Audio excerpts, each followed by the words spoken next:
comes down to just being extraordinary at what you do, right? One of the big things that we really make a point to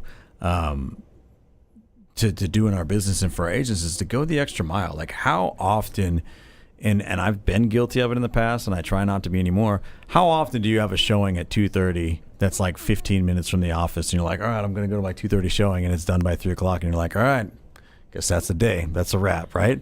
No, you're 15 minutes from the office, and it's only 3 o'clock. Get your ass back there and go get more appointments, right? But that is like a sickness among most people in this business. And so if you think that, I mean, there is enough time in the day to hit your goals. I just promise you there is. Like the world that we live in would not exist if people didn't go above and beyond, right? And so I saw something about people who wake up at 5 a.m. versus the people who wake up at 7 a.m. If you just wake up at 5 a.m. every single day, you'll add something like you would have 10 more years compared to the person who woke up at 7 a.m. compared to your lifespan. But you died 10 years earlier.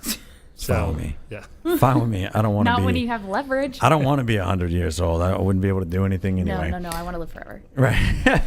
But I mean, so, and that's where we get into just the discipline of it, right? Like if you haven't hit your goals. It also comes down to be self-aware with what you want. Yeah.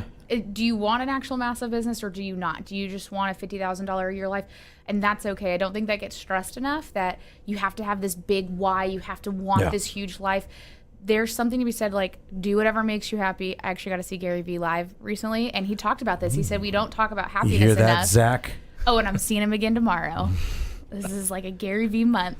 Anyway, but he talked about it. He was like, be okay if what you love to do or what you feel like is the most impactful for the world or for you only generates $50,000. Learn how to live on $50,000. Learn that not everyone needs to be an entrepreneur. Not everyone needs to be a real estate agent. Not everyone needs to make 6 figures. That's a reality that I think people need to get behind. 100%. It's okay to be whoever it is that you want to be, even if that's not a total world beater, right? And if you claim to want to be the 1%, then be willing to do what the 1% are going to do. Because that's most what likely it comes down to. you're not going to do it.